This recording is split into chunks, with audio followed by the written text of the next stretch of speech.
Ano terceiro.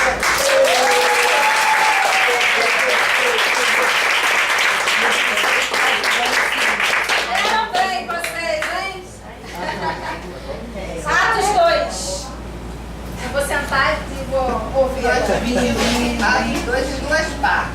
Então, vou falar a primeira parte, que está relacionada com a descida do Espírito Santo, o povo que estava ali buscando. Então, a gente, trazendo para a realidade de hoje, a gente vê que uma das coisas que foi fundamental para que houvesse o cumprimento da profecia foi que eles estavam obedecendo a ordem que Jesus deu. Eles estavam ali, como Jesus disse, fazendo o quê? Buscando. Que é uma coisa importante para que você seja cheio do Espírito Santo, que você deseje aquilo e que você o busque. Então, a primeira coisa a ser observada é que aquele grupo estava obedecendo e estava buscando, desejando de verdade ser cheio do Espírito Santo. E quando a gente vê que o Espírito Santo veio sobre o povo, a primeira coisa que aconteceu é que ele dissipou, acabou com todas as diferenças. No meio do povo existiam pessoas de várias nacionalidades, mas quando o Espírito Santo veio sobre o povo, a primeira coisa que aconteceu é que todas as barreiras que existiam entre eles foi quebrada. E eles se tornaram um único povo, tanto que um falava e o outro entendia. Então, a primeira barreira, que era a barreira da linguagem e do entendimento, foi anulada pela presença do Espírito Santo. Quando você está cheio do Espírito Santo, você passa a não olhar mais a diferença do outro. Aquilo que faz dele diferente de você, morre. O que você vê no outro é o que está em você. Meu Deus! É lindo, né? Quando você está cheio do Espírito Santo, você não se preocupa com cultura, você não se preocupa com nada. Porque ele é que vai estar fazendo tudo por você. Amém. Aí a gente começa a ver o que o Espírito Santo fez na vida de Pedro. A transformação que o Espírito Santo fez na vida de Pedro. Porque, com certeza, existiam doutores, existiam pessoas de várias culturas ali, e Pedro não parou para pensar nisso, né? Ele chegou lá e se preocupou apenas a ser boca de Deus e falar para que as coisas começassem a acontecer. Aí a gente começa a falar a respeito da pregação de Pedro. Deixa eu ler só um pedacinho do texto aqui. Pregar não, né, irmão? Não. Segunda... Atos 2, a partir do versículo 16. Vamos ler até aqui o... Acho que vamos ler. Diz assim: mas o que ocorre é que foi dito por intermédio do profeta Joel.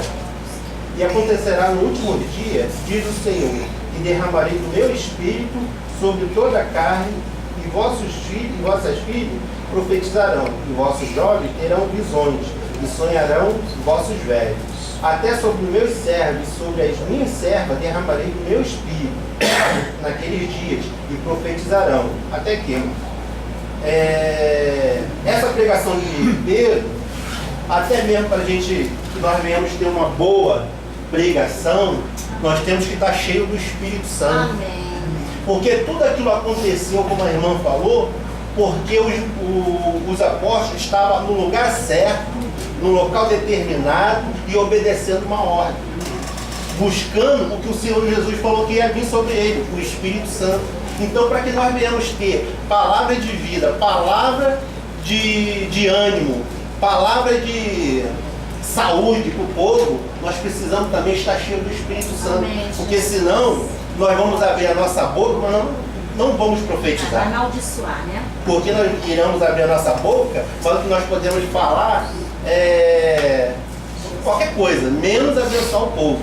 Então nós precisamos estar sempre cheios do Espírito Santo. Foi por isso que o Espírito Santo, que Pedro e os apóstolos estavam ali, veio sobre todo aquele povo. E nós queremos falar também no finalzinho da unidade da igreja. Que diz assim, no versículo, a partir do versículo 45. Não, vai ficar melhor, vamos a partir do 42. E perseveravam na doutrina dos apóstolos e na comunhão do partir do pão e nas orações. E em cada alma havia temor, e muitos prodígios e sinais eram feitos por intermédio dos apóstolos.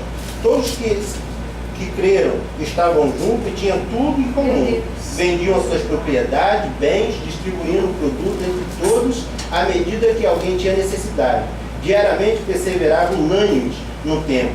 Partia o pão de casa em casa, tomava as suas refeições com alegria e singeleza de coração, louvando a Deus e cantando simpatia de todo o povo. E enquanto isso acrescentava do Senhor dia a dia os que iam sendo salvos. Então, aqui nós vimos o quê?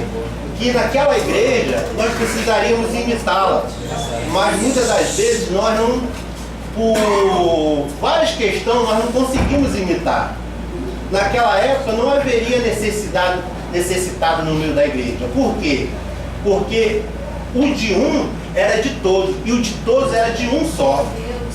Então não haveria. Mas por que isso acontecia? Por causa do Espírito Santo que desceu.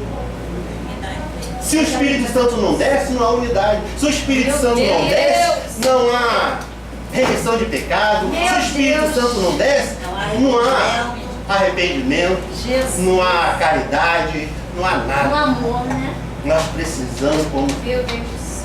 estudiosos da palavra de Deus, ter o Espírito Santo para que tudo vá fluir bem. Amém.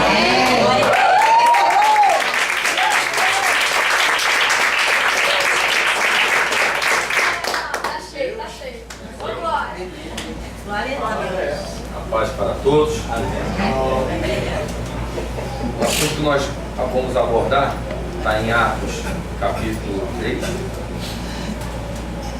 O versículo de número 2 diz assim: era trazido um varão que desde o seu ventre de sua mãe era coxo, o qual todos os dias punha à porta do templo, chamada Formosa, para pedir esmola aos que entravam. O que me chamou a atenção, nós estávamos ali debatendo esse capítulo, é que esse jovem aqui, ele tinha uma deficiência desde do seu nascimento. E a sua mãe tinha o hábito de levar ele todos os dias para a porta do templo para pedir esmola. E quando as pessoas passavam ali, né, no templo para orar, para buscar, mas nunca olharam aquele jovem, né, com um olho espiritual, vendo que Deus poderia fazer algo sobrenatural na vida dele. O que eu quero falar, que isso acontece conosco. Às vezes nós passamos por pessoas que nós não conseguimos identificar com os olhos espirituais o que Deus tem para fazer naquela pessoa. E naquele momento ali, aquele jovem, qual é a rotina daquele jovem? Pediu o quê? Dinheiro. E nem sempre o dinheiro é a solução para os nossos problemas. E Pedro e João estavam ali indo para o quê? Para o tempo, para o quê? Buscar o quê? Reforço espiritual. O que eu entendo? Que quando nós entramos na presença de Deus, né, nós buscamos o quê? O esclarecimento do Espírito Santo, para que o Espírito Santo venha nos mostrar o que está acontecendo à nossa volta. E Pedro e João, quando bateu os olhos naquele jovem, eles conseguiram ver a necessidade que aquele jovem tinha. Não era dinheiro, não era a prata, mas sim o que? A cura física dele e a cura espiritual, né? E dali daquela cura, o que aconteceu? Houve o que? Um grande reboliço naquela cidade, que as pessoas conheciam aquele jovem e as pessoas se admiraram. Esse é um jovem que foi curado, ele era aleijado desde pequeno, eu conheci esse jovem. Então houve o que? Um reboliço tremendo. Pedro e João pegaram aquela oportunidade da cura daquele jovem, né, ao ponto de quase 5.000 pessoas se converterem. E aí o que aconteceu? O diabo se levantou, através de quem? Do Sinédrio, e chegar e falar: como é que pode? Esses dois homens não têm estudo e estão fazendo tudo isso, né, com o poder de quem? Né, o poder através de quem? Do Senhor Jesus. Então eles ficaram admirados. Então a ira foi tão forte na vida daqueles homens que a única alternativa era o quê? esconder Pedro e João. Mas aí nós entendemos como servos de Deus que nenhum ser humano, ninguém na face da terra consegue esconder o poder de Deus. O poder de Deus, ele vai se manifestar, né? Seja onde você estiver, ele vai se manifestar. Por quê? O Espírito Santo, ele tem força para atuar na nossa vida quando nós buscamos ele de uma maneira diferente. Não com a nossa inteligência, mas sim o quê? Com a dedicação, com a humildade. E Pedro e João, ele mostra isso para nós. Que eles eram pessoas que buscavam o quê? A presença de Deus. Eles não estavam preocupados com ouro e prata, né? E por causa disso, o que aconteceu? Eles foram presos. Mas a igreja, ela não parou. O que eu entendo? Que nós, como servos de Deus, nós podemos ver os nossos líderes, né, passando por situações difíceis, e nós não podemos ficar na situação com eles, nós temos que reagir. Isso! Nós temos que se comportar como igreja. E a reação da igreja qual foi? Que o local onde eles estavam reunidos, o Espírito Santo desceu e algo sobrenatural aconteceu. É o que eu acredito que vai acontecer.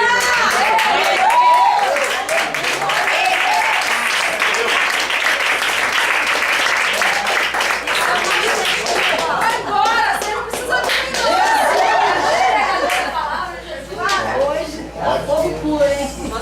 É o Espírito Santo. Nós escolhemos um capítulo 5:15 e o 6:7. 5:15. De modo que traziam para fora os doentes, até mesmo as ruas largas, e os deitavam ali em pequenas camas e macas, a fim de que quando Pedro estivesse passando, pelo menos a sua sombra caísse sobre alguns deles. Também a multidão das cidades em volta de Jerusalém fluía, trazendo os doentes e os afligidos por espíritos impuros, e todos eles eram curados.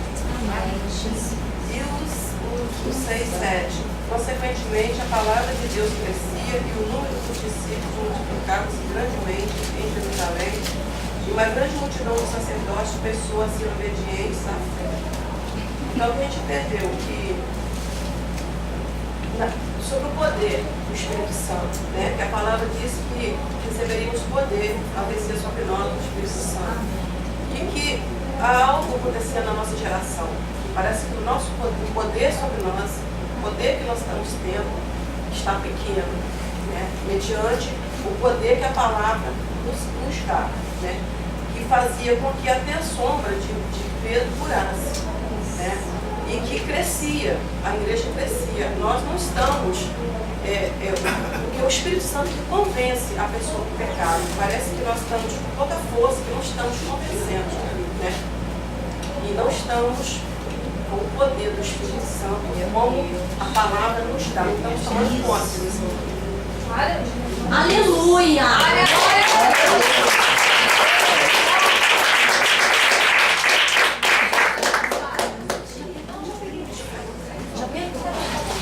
Então, da nossa parte ficou Atos 6:8, pastor, tá? Até 7:60. Aqui basicamente fala de uma só pessoa, que fala sobre Estevão. Foi por causa da grande demanda, porque havia um grande número de pessoas, houve a necessidade de estar instituindo diáconos, né, para poder estar repartindo as tarefas. E aí Estevão foi nomeado, né, pelos discípulos também a diácono. Eles impuseram as mãos em cima de Estevão e vão notar que seria no nosso tempo, né, foi transferido a unção deles para Estevão, né. E aí Estevão começou a exercer, né, a função dele como diácono, e ele, por causa do Espírito Santo, começou a crescer em palavra e em sabedoria. Ele começou a falar dentro das sinagogas, né? E isso começou a causar uma frustração para aqueles frequentadores das sinagogas, né, os tradicionais, né? Porque eles não aceitavam, porque ele começou a realizar prodígios, milagres, e eles não faziam isso. Mas eles não conseguiam entender que não era Estevão, era o Espírito Santo através da vida de Estevão que realizava aqueles milagres. Então, como eles procuraram intentar algo, né, contra Estevão e não conseguiram, se levantou falsas testemunhas, se levantaram falsas acusações para poder acabar com o ministério dele ali dentro da sinagoga, né? E muitas vezes acontece isso no dia de hoje.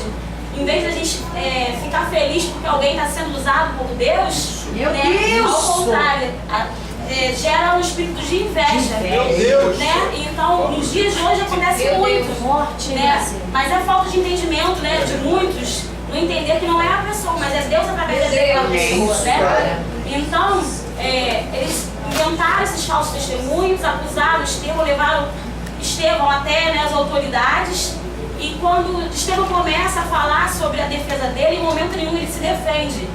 Né? E é bem interessante, ele fala da história de Abraão, de Deus quando chamou Abraão para fora da tenda, que prometeu uma multidão, mas em momento nenhum ele abre a boca para falar, eu não fiz isso. Né? E a gente, quando é acusado de alguma coisa, mesmo a gente faz é querer se defender. E quem defende a gente é Deus, não somos nós mesmos. Né? Então ele começa a falar que ele conhecia muito bem, porque acusaram ele de blasfemas, e ele começa a contar toda a história de Abraão, passando por José, por Jacó, por Moisés. Quer dizer, ele era um entendido da palavra, né? Que aquelas acusações não eram verdadeiras, né? Mas eles não estavam satisfeitos com aquilo, porque eles queriam, de qualquer maneira, dar um fim ao ministério de Estevão, tudo aquilo que ele andava fazendo, né? E aí chegou um momento que Estevão fala para eles, né? Que Deus não habita em templos feitos por mãos de homens, porque eles estavam mais preocupados com o templo do que com a presença mesmo de Deus. E ele vai e ele questiona. Eles já tinham recusado, vocês já tinham rejeitado os outros profetas que falavam da vinda do Messias, né? E ele ia ser apenas mais um, né? Está aqui até no 7:51 que fala: homens de dura cerviz e incircuncisos de coração e ouvido. Vós sempre resistiu ao Espírito Santo, assim vós sois como os vossos pais. Quer dizer, estava ali, os profetas já tinham falado que Jesus viria, eles viram Jesus, né, não acreditaram, o Espírito Santo já tinha vindo também sobre aquele lugar, sobre aquelas pessoas, e nem assim eles criam naquilo que estava acontecendo. Né? E depois ele fala assim, no 52, a qual dos profetas não perseguiram vossos pais, até mataram o que anteriormente anunciaram a vida do justo, do qual vós agora fostes traidores e homicidas. Né? Quer dizer, eles fizeram parte da condenação de Jesus Cristo, eles tinham parte com aquilo, eles rejeitaram Jesus. Né? Eles tinham parte, né, diretamente, porque foram os próprios da qual Jesus veio, da qual crucificou ele, né? Eles tinham parte com aquilo. E aí eles se encheram mais ainda de ira, de raiva, né? Foram contra a vida de Estevão, e aí eles se enfureceram.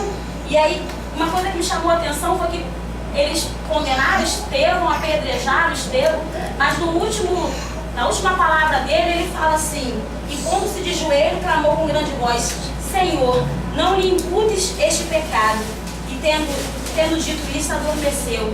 Quem de nós tem essa capacidade de morrer verdadeiramente por aquilo que Deus quer fazer?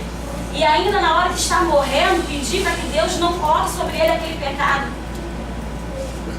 Não, ao contrário, a gente em vida, a gente já quer crucificar por muito menos alguém que tenha feito qualquer outra coisa sobre a gente. E você sendo apedrejado, estão perdendo a sua vida por uma verdade, sendo usado pelo Espírito Santo. Quem disse que ser usado pelo Espírito Santo é fácil? Meu Deus! Quem disse que vai ser aqui a moleza? Quem disse que vai ser o dia que a gente quer e até onde a gente está disposto a ir para fazer o que Deus quer? Será que nós estamos dispostos verdadeiramente de morrer para pregar e para falar aquilo que Jesus quer que a gente fale? Jesus, será que a gente está disposto que mesmo na hora da morte a gente peça perdão para que Deus não poste sobre aquelas pessoas o pecado? Ela está fazendo uma coisa contra o próprio Deus, porque quando a pessoa está sendo usada pelo Espírito Santo, que alguém se levanta, não está levantando contra a pessoa, mas é o próprio Deus que está usando aquela pessoa. Meu Deus! Então vai se levantar contra o próprio Deus. E naquele último momento, ele não pensou em mais nada. A última palavra dele foi, né, que não imputasse sobre aquelas pessoas aquele pecado. E Deus assim o levou. Então assim, eu fiquei muito assim impressionada, porque por muito menos a gente desiste. Por muito menos a gente está jogando a toalha e falando, não quero mais isso. E a gente não chegou nem a ser triscado na nossa vida, né? A gente, qualquer coisa a gente já se balança. Quer dizer, quem dirá se um dia verdadeiramente nossa vida correr risco? Meu Deus. Um dia que nossa vida realmente correr risco, uma situação como essa, se de repente muitos de nós não vamos voltar atrás e pensar, meu Deus, eu não queria. Mas a gente fala que entregou a nossa vida, né? Nós entregamos a nossa vida ao Senhor, nós entregamos mesmo a nossa vida ao Senhor, a ponto de entregar, de abrir mão dela, para fazer aquilo que Ele quer, Deus não a prova, nossa própria vontade. Então foi isso que chamou a atenção aqui nessa palavra. Aleluia.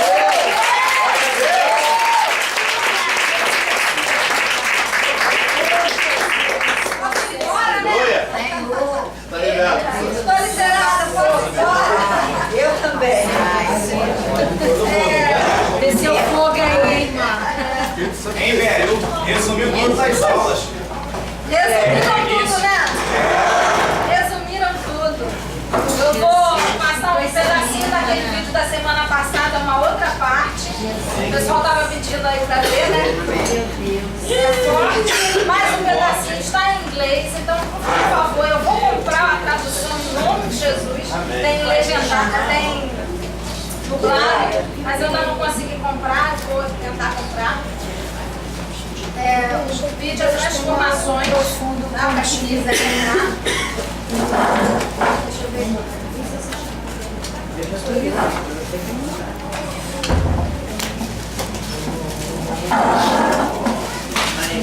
Prestem atenção, tá bom? É só um pedacinho, né? Não sei se o pessoal acontecendo ainda não viu essa parte.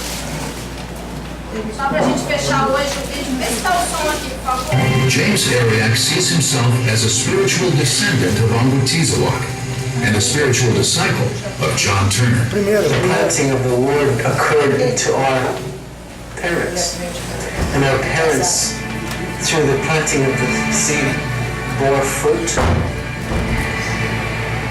Back in February 1996, something happened. Throughout Pond Inlet, small groups of intercessors were pounding heaven with prayers for revival. And local pastor Moses Kayak. That's when the people were convicted and were drawn to the Lord in great numbers. And they were so convicted that they felt they had to clean their houses. The dirt paths leading to John Turner's old church were suddenly congested with desperate townspeople. Everyone, it seemed, wanted to get rid of their illicit drugs, pornography, and heavy metal music. It was coming in like a flood. We had a big garbage can right in front of the altar every night. They kept filling up and filling up. Every night they went to the dump and burned them up. After 5 nights, the town dump was full. As community leaders considered incinerating the remaining items, they received encouragement from an unlikely source, the Royal Canadian Mounted Police. They had a bonfire right about here where the iceberg is. The Mounties even provided logistical support. And they said we can even provide gas to burn up the junk. Nearly the entire community turned out for it.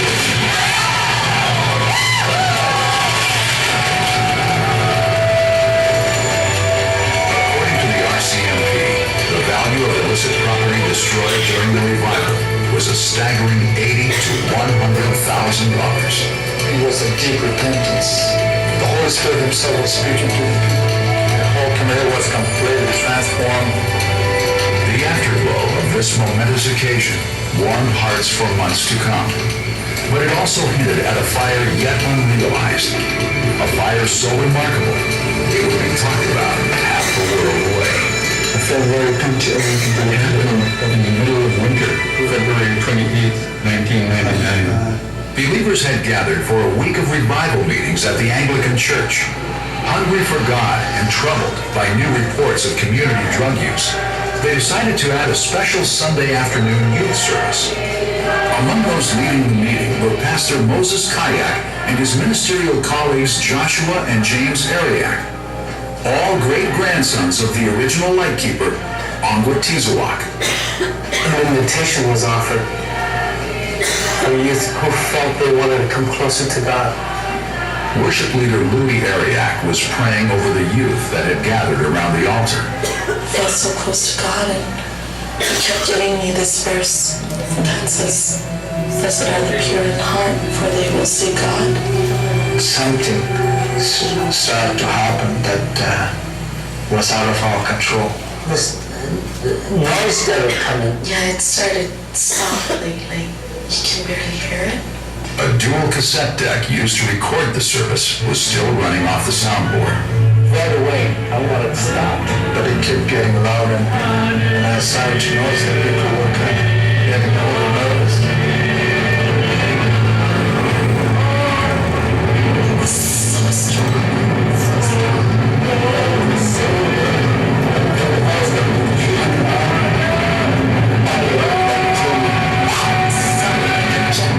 Things started to shake. I started to shake. I don't know, there's so chills in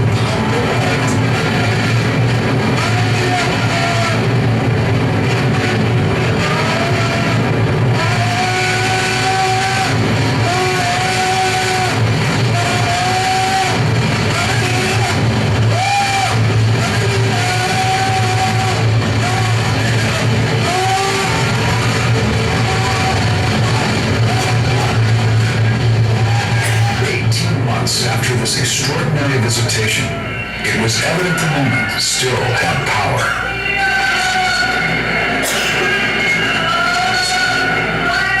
Every time I thought about it, I was greatly humble. Thinking that the Almighty God could visit us. When Pastor Moses Kayak first heard the low-pitched rumbling, he walked over to the church soundboard to adjust the settings. I tried this. Might stop. Tried this. No stop. When these efforts failed to correct the situation, he quickly turned down the master control. When this too failed, he shut the system off completely. Still, the sound and the recording continued. It shouldn't have been recorded. It's only by a miracle of God. Only to get times. Completely humble to the point where he wanted to continually come before God, kneel and ask for prayer and ask for the cleansing of the heart, to become pure before him.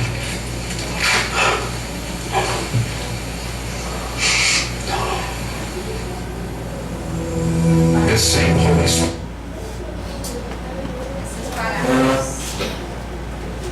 O que eu quero gerar na gente, como eu falei no terceiro semana passada,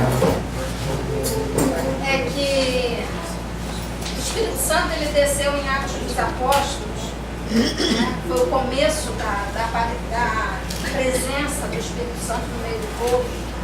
Jerusalém foi tomada daquele poder, a gente já ouviu todos falarem aqui sobre isso e a gente pôde entender bem o que Deus fez em Jerusalém.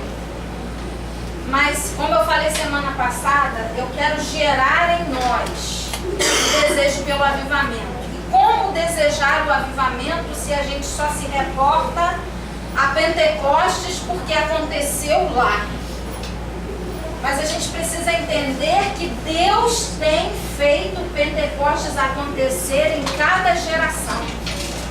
Cada geração que pede pela presença de Deus, o Senhor vem. Como veio nesse lugar, né, lá no Canadá, e eles vieram e receberam a presença do Senhor, foi um novo Pentecostes para eles. E eu quero gerar em nós que Atos dos Apóstolos sejam uma realidade na nossa vida. Amém? Amém. Que Atos dos Apóstolos seja uma realidade na minha vida. Amém. Mas para isso acontecer, precisamos orar.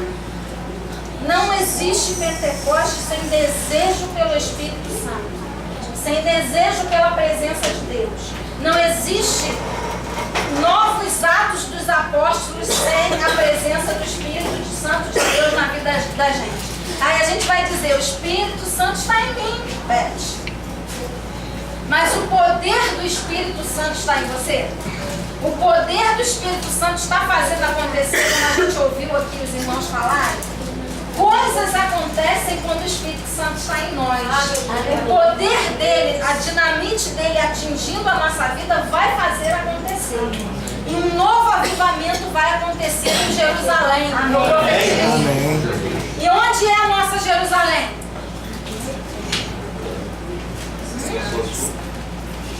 Pode falar, gente.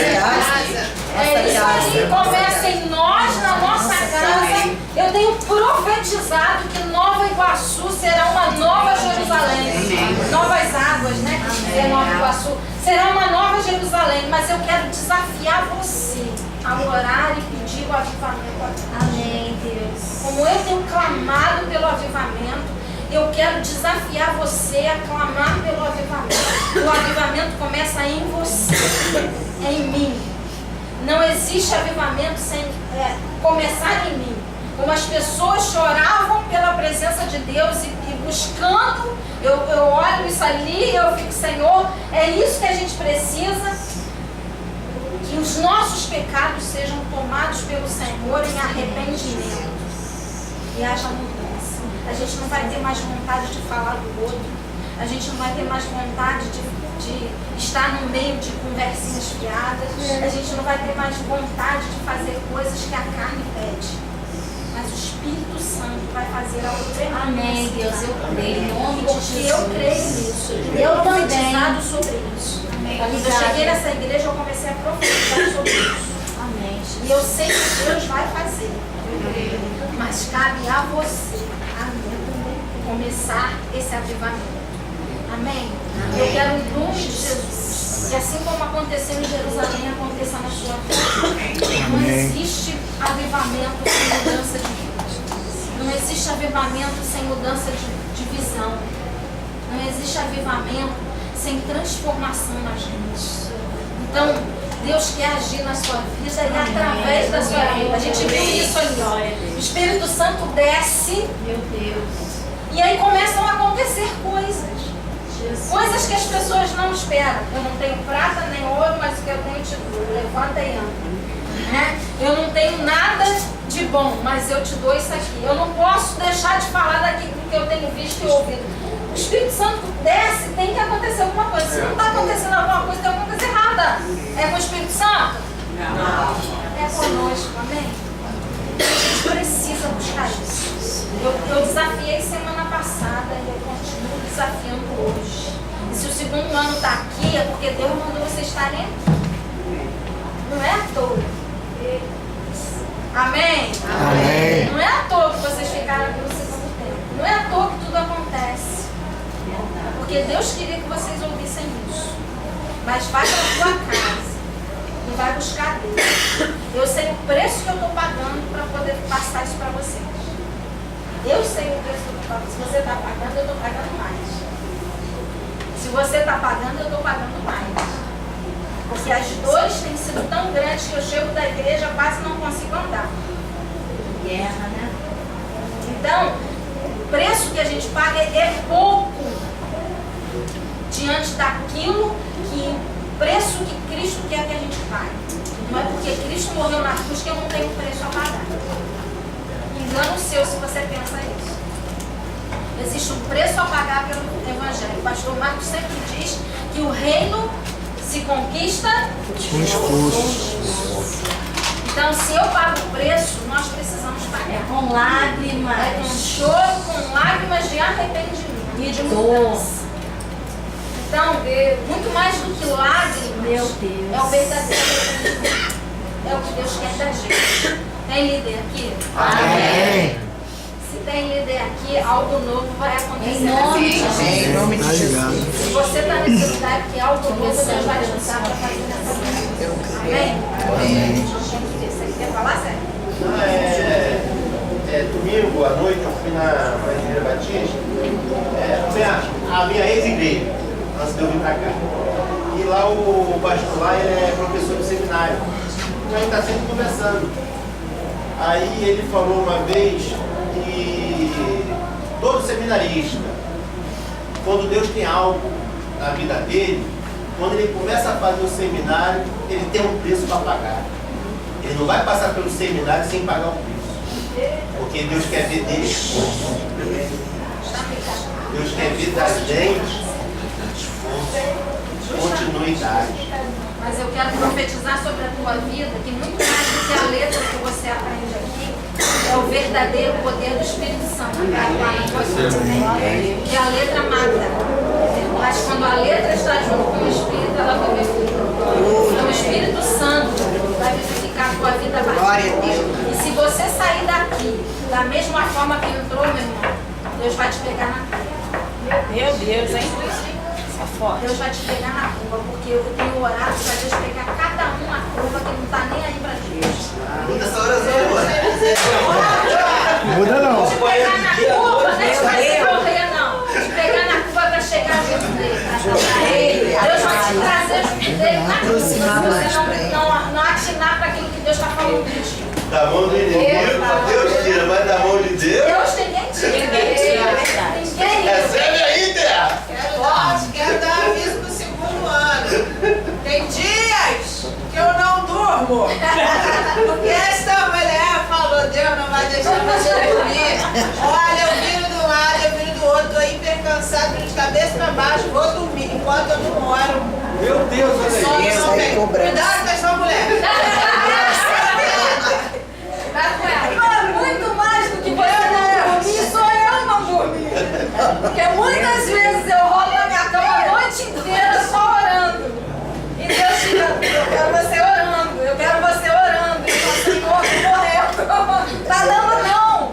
E Deus sabe, eu quero você orando. Isso é verdade. Porque se eu tô falando, se você tá pagando um preço, eu tô pagando aí. Tô pagando um preço muito maior. Mas eu pago o preço rindo. Porque eu sei que Deus vai fazer algo tremendo na tua vida. Você não vai sair daqui o mesmo que você entrou. Em nome de Jesus, isso é uma verdade. É verdade. E quem recebe vai receber mesmo. Porque Deus vai fazer algo tremendo na vida de vocês. Eu não estou aqui por acaso e não estou aqui à toa. Porque se eu estiver aqui à toa, eu pego a minha malinha, vou embora, porque eu desculpa a expressão, mas eu estou pouco me lixando para aquilo que vocês vão fazer ou deixar de fazer no sentido natural da coisa. Agora, se é espiritual, se é das coisas do Espírito, do todo, a gente vai pagar o preço. Mas eu quero ver o retorno de Deus. Foi o que eu falei para Deus quando eu pisei nessa igreja pela primeira vez. Eu falei, o Senhor me botou aqui, então eu quero ver acontecer. Amém. Porque se eu não ver acontecer, o Senhor me chamou para aqui. Então, eu sou meio assim, tá? Porque Deus, é assim que Deus é com a gente. Ele chama você. E se Ele chamou, é para fazer algo acontecer. Então, se não é para fazer algo acontecer, o que você está fazendo aqui? É verdade. O que você está fazendo na terra? Morra. Mas é verdade. É simples assim. Mas para quê? Você entende? Você consegue entender? O que você está fazendo na terra? O que você está fazendo na terra? Para que você está aqui? Só para viver a vida e morrer? Como dizem por aí, plantar uma árvore, escrever um livro, ter um filho e morrer? Eu vim pensando para cá do Tabaquim, que é uma grande aventura nossa aqui na Terra, é lá no sul, né? Verdade, é uma aventura. É uma aventura do céu. Devíamos fazer a diferença nessa terra. Amém? Amém! Então faça a diferença. Faça a diferença. Da mínima forma que for, faça a diferença. Deus não vai sair para a Judéia, Samaria, os confins da terra, se você não fizer a diferença em Jerusalém. Você está muito enganado. Se você quer que Deus faça a diferença lá no teu trabalho, se você não faz diferença na tua casa. Eita Deus. É dentro da tua casa, é Jerusalém. É Jerusalém. Depois Judéia, Samaria, os confins da terra. E também simultaneamente. Quando você faz na tua casa, você faz na Judéia. Você faz em Samaria e faz aos confins da terra se Deus mandar. Mas uma coisa é certa. Deus vai te pegar. Ai, meu Deus. Aleluia. Eu não sei porque eu estou falando isso. Você sabe que eu não costumo falar isso. Mas Deus vai te pegar. Então, se posiciona. Já está pegando. Para quem está pegando, glória a Deus! Porque eu não estou sozinha. Mas para quem não está pegando... Começando comigo, tá, professora? Vai pegar. Pelo amor de Deus. Deus quer você junto dele. Deus quer você para a glória dele. Amém. Deus quer você para fazer a diferença. Deus quer para você para que a diferença dele se exploda na tua vida nessa terra. Você vai fazer a diferença. Em nome de Jesus. Tem que amassar. Saia daqui com essa autoridade. Existe um preço a pagar. E pague o preço que Deus quer fazer. Amém? Amém.